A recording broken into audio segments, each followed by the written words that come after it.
Si dump number 2, ito naman yung ayaw niya sa amin na ayaw niya kami dalawa ni London magkasama. Tapos sinasabi niya na kunyari kasama ko sa ganito, ganyan. So basically, itong dalawan to, nung pinag-check ko, iisang account lang siya.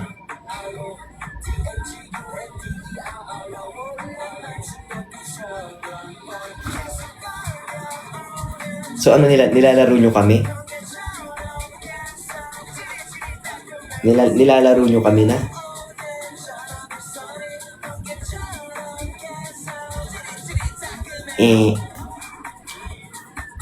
Pwede, sabi ko, sige.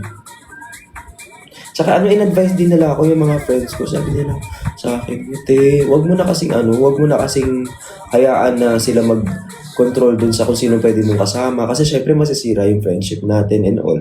So ayun, totoo din naman. Tsaka na-realize ko, hindi naman kasi galing din sa inyo. Hindi naman din galing sa inyo yung nagsasabi na wag kaming magkasama. Wala naman nagsabi sa inyo niyan eh.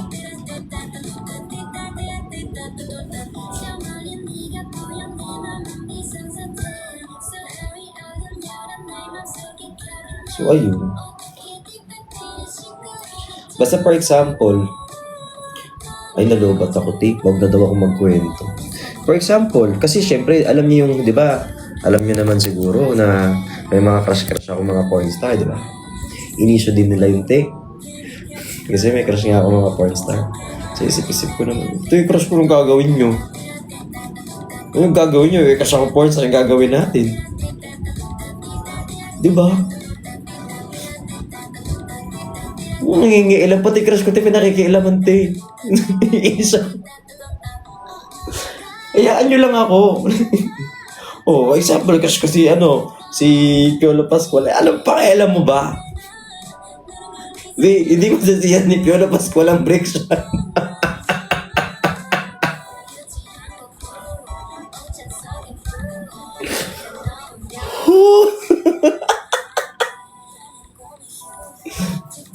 Hindi, naiinis ako sa inyo. Kaya tawang-tawa ako. Magubala kayo dyan talaga.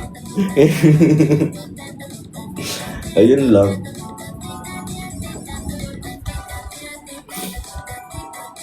I love you, Dada. I love you too. Ambot.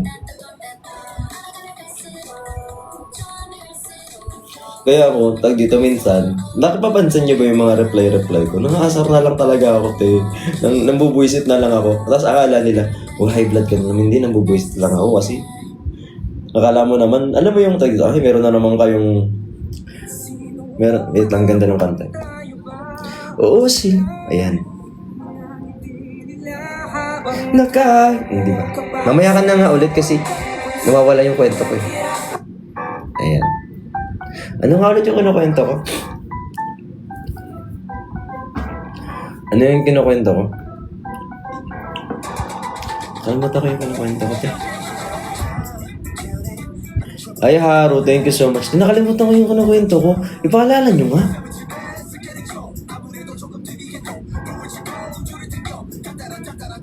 Yun, nangaasar na lang ako. Actually, nangaasar lang naman ako nun. Kasi nga, tawag dito, kapag hindi ko sila pinansin, continue sila gagawa ng mga fake news. So, minsan nang call out na ako. Kasi before, pinapabayaan ko lang, di ba? Kasi nga, si Bopis, mas martir na akala mo naman, anak ako ni Mama Mary na sobrang bait kong tao, di ba? Nagising din ako, sabi ko, kasi pinapabayaan ko lang din sila. Mali ko yon. Dapat kino-call out ko sila. Pag mali. Pag hindi tama. Di ba? So, kailangan ko nang i-call out. Mali yung sinasabi mo, hindi yan totoo. Kasi dati, papayagan ko lang sila magsalita ng ganyan, sisirain nila yung pangalan ko, ganun. Tapos ending, hanggang sa makaaway ko na yung mga tao sa paligid ko, ganun. So, ayun, kino-call out ko na sila, mali yung information mo, balik tayo sa ganyan. Wash out. Maghuhugas na lang. Tama.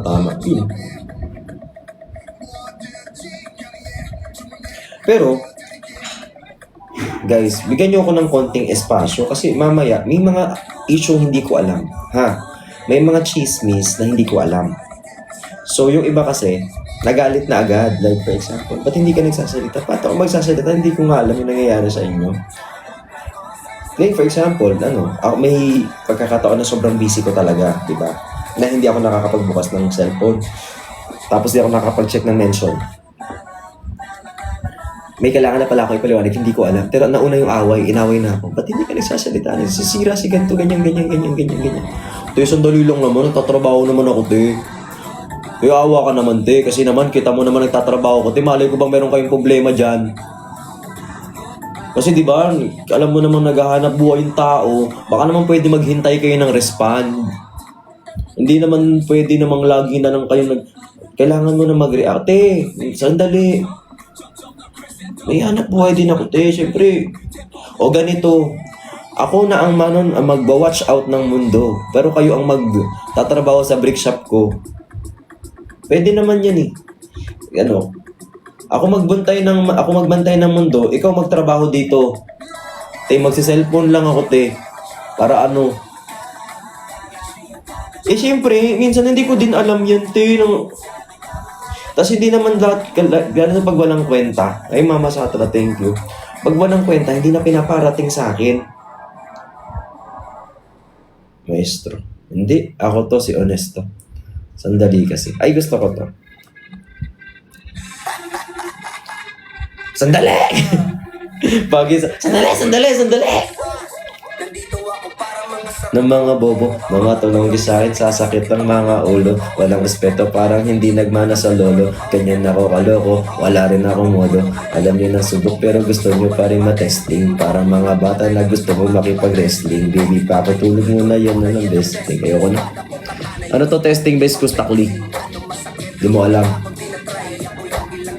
Kayo puro inakay. Yun ang babati ni Japets. Gagi dyan ako sanay. Kahit sa credit ako. Harap lang. Ayan po. Hi po. Hi Mama Ebyang. Ayan. Tsaka minsan guys, ito ang ugali ko. Sa mga hindi nakakaalam, ito po ang ugali ko. Kapag mataas po yung emotion ko, as much as possible, hindi po ako nagre-respond agad. Kasi, if there's another thing that I've learned, kapag mataas ang emotion mo, huwag kang magde-decide, huwag kang magsasalita. Especially kapag hindi po mamakulate yung mga details, yung information. Kasi you might say something na ire-regret mo siya. Kaya as much as possible, alam ko minsan mataas yung emotions ng lahat and they're sending me all those messages. And sometimes po, mag-message sila sa akin pero di po ako nagre-reply. Kasi una sa lahat, hindi ko naman alam yung ire-reply ko. Una. Pangalawa, baka mamaya sumagot ako tapos mali yung masabi ko, makasakit po ako ng damdamin ng ibang tao. Diba? Kaya minsan masarap, Kaya ayun, minsan, naghintay mga 1 month, gano'n. Tama, sis. Thank you, sis, ha. Salamat, sis. Gusto ko yung ganyan na, di ba? Nag-gym ako, sis. Kuya, hi, Iban.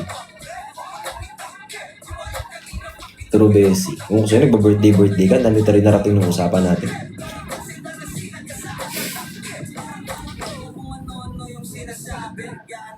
Sis, gusto ko siya. Tama din naman. Ewan ko sa inyo, nakalimutan nyo na yung blood control. Guys, yung blood control, ano na nangyari dun? Wala pa rin bang balita yun siya? Hindi na talaga makukulong yung mga tao na yun? Hindi na yun sila makukulong? Wala na. Nakalimutan nyo na agad. Kasalanan mo, Nudge. Totoo. Aasa ka pa. Ewan ko ba dyan kay Hani? Hihigil ako dyan. Nawala na. Nawala na yung galit niyo. Hanggang kailan tayo magdudusa? Nasabi mo, Dad. Oo. Hindi namin po alam. Guys, kasi tawag dito. Meron naman tayong tinatawag na character development. Kaso, mahirap siyang may mga mali ako na mahirap lunukin. Hirap ako lunukin yung mga mali ko minsan. Tapos, minsan kasi, kapag alam kong mali, minsan hindi ko na siya talagang pinupush through. Tapos, minsan, ang hirap din i-admit na may mga kasalanan tayo, ganun. Ako madami akong kasalanan talaga lately. Nahirapan akong i-admit siya. Pero kasi, ang pinaka first part, according dun sa nabasa ko, is admitting that there is something wrong. And there is. Ayan. Kasi wala namang perfect. Lalo ka na. Hindi ka na nga maganda, masama pa ugali mo. So, ayun. So, I have to address that. Pero kasi ang unang-una kasing kasalanan ko talaga is, I think, ano yan? Yung kasalanan ko sa sarili ko. Yun. I have to, kailangan ko munang mapatawad ang sarili ko. Uy, apakalalim. Mas malalim pa dun sa kaldero namin butas. Ayan, thank you so much. But ako, ikaw talaga, Jenny, nagigigil din ako sa'yo eh. Sabi ko sa'yo, magbenta tayo. Yung chismis, andito na. Hilaw na yung chismis. Ang dami kong ikukwento sa'yo. Tapos wala ka man. Ayan. May magbibenta kami ng ni ate. Natawag dito ng tissue. Alam mo ba yung tissue sa akin, te? Isang buong third floor ko, nandun na yung tissue. Nasa labas na po yung food. Kinuha na ni Kinuha na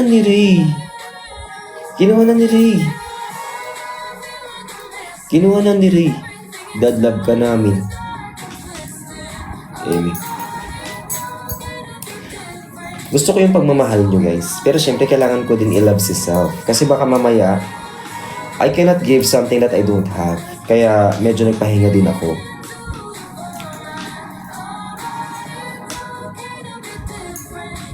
Mahirap yung tag dito. Syempre, di ba? You deserve love.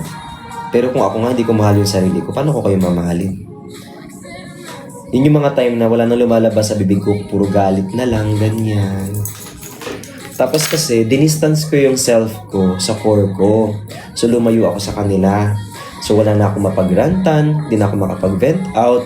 Parang na-manipulate ako nung mga tanga ko dun sa part na yun. Na-manipulate ako ng bashers na layuan ang core ko. Kasi sila ang support system ko talaga eh. So, nilayuan ko sila just because ayoko na ng chismis, ganyan. Wala naman silang ginagawa sa akin na masama, pero nilayuan ko sila. Which is very wrong. At dahil doon, lalo kung in-isolate ko yung sarili ko. Which is very wrong. Kung sila yung support system mo, tapos ginawa ko yun just because I don't want them to suffer yung mga issues, ganyan. Tapos I want to concentrate with you guys, ganyan. Pero kasi, yung problem, kapag papatong-patong siya tapos hindi mo siya nare-release, nasabog ka talaga, te. Kaya yun. Sumabog. Dami nga eh. Kasi pang 6-day load yun eh. Charot lang. Ay kay Mayrel. Kaya, ayun. Gumawa na ako ng panata na I'm not gonna let anyone control me. Kasi, yung mga tao dito, hindi naman nila yung ginawa. Hindi naman nila ako yung control. Yun nga eh. Ang nakakatawa. You guys never ask me to do that. You guys never ask me. You never demanded yung ganun detachment. Hindi nyo yun inask sa akin.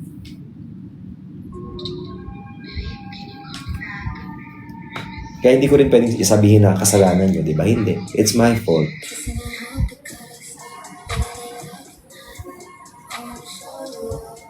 Kasalanan ko yan siya. Tapos, in order for me to move forward, kailangan kong i-admit na may kasalanan ako. Kasi kapag hindi ko in-admit na may kasalanan ako, hindi ako makakapag-move forward. Tapos hindi ko malalaman kung paano ko susolusyonan yung problema ko. Kasi, kung ako pala yung problema, tapos ayaw kong aminin, edi wow. Ikaw pala yung may problema all along, ayaw mong admit na problema mo yan all along. Paano mo to i-fix? Ayan. Hi Del, hi kay Chacha. Kasi minsan guys, siguro wala daw si Ray. Nag-drive yun siya. Nagkukwento ko eh.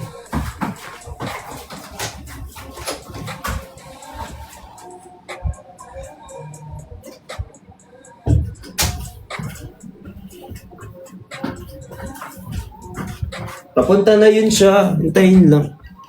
Hintayin nyo lang. Ang init naman. Storbo ka na, siya kukwento eh. So, ayun. Kaya minsan guys, di ba mahilig kayong mag-rant, ganyan. Yung bibig natin, Armalite eh. Ganun. Minsan, admit nyo din, may kasalanan din kayo kasi. Kasi mahilig tayong mag-blame. Ay, kasalanan niya. Minsan may kasalanan din tayo talaga. Admit natin yun. Na ganyan, ay masyado pala akong nakapagsalita ng hindi maganda. Kaya nasobrahan yung emotion ko, nasobrahan ako ng sabi, na ganyan. Nasa kapag-post ako ng hindi maganda. Tapos yung iba naman, syempre naka-live sila, nandun sa emotions na sobrang taas. Yung, alam mo yung tipong ang taas ng emotion, yung parang tayo, oo, ganyan yan siya, ganyan. Oh, actually, di ba? Pero hindi natin siya minimin. Hindi natin siya gustong sabihin talaga. Sobrang hype lang ng emotion natin, pero mali tayo doon. Kasi, ito kasi ang nangyayari sa mga away na nakikita ko. Walang tama sa inyo, lahat tayo may mali dito. So, ganyan. Salita-salita ng hindi maganda. Ganon. O, tapos, kunyari, magbabate. Kasi kasalanan siya ni kung hindi mo to sinabi, iba na naman may kasalanan, hindi mo na naman inunap yung mistake mo, te. Oh, totoo, di ba? Alam mo yung tipong usap na kayong ganyan, tayo dito. Kasi kaya lang naman ako nagalit ng ganon. Kasi kung hindi mo sinabi na ganyan ako, sana hindi ako sumagot ng ganon. Kasalanan mo din, may kasalanan ka din, baka mo ng hindi makikipag-debate pa kung sino pa talaga yung totoong may kasalanan. Yung gigil ako sa inyo,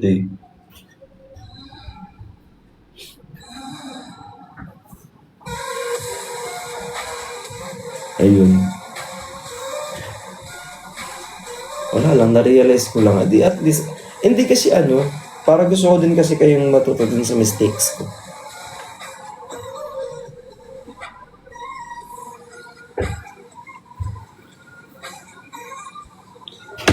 Ayan, sarado. Isa pa nudge, tutupiin na kita. Meron ka. Meron pa? Meron ka o meron pa?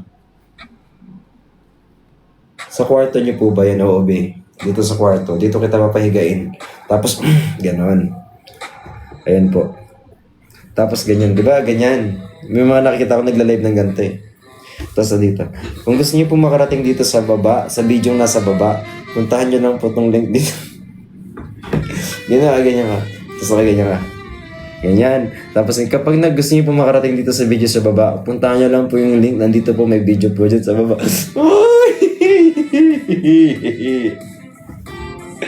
Ayan. Wala lang.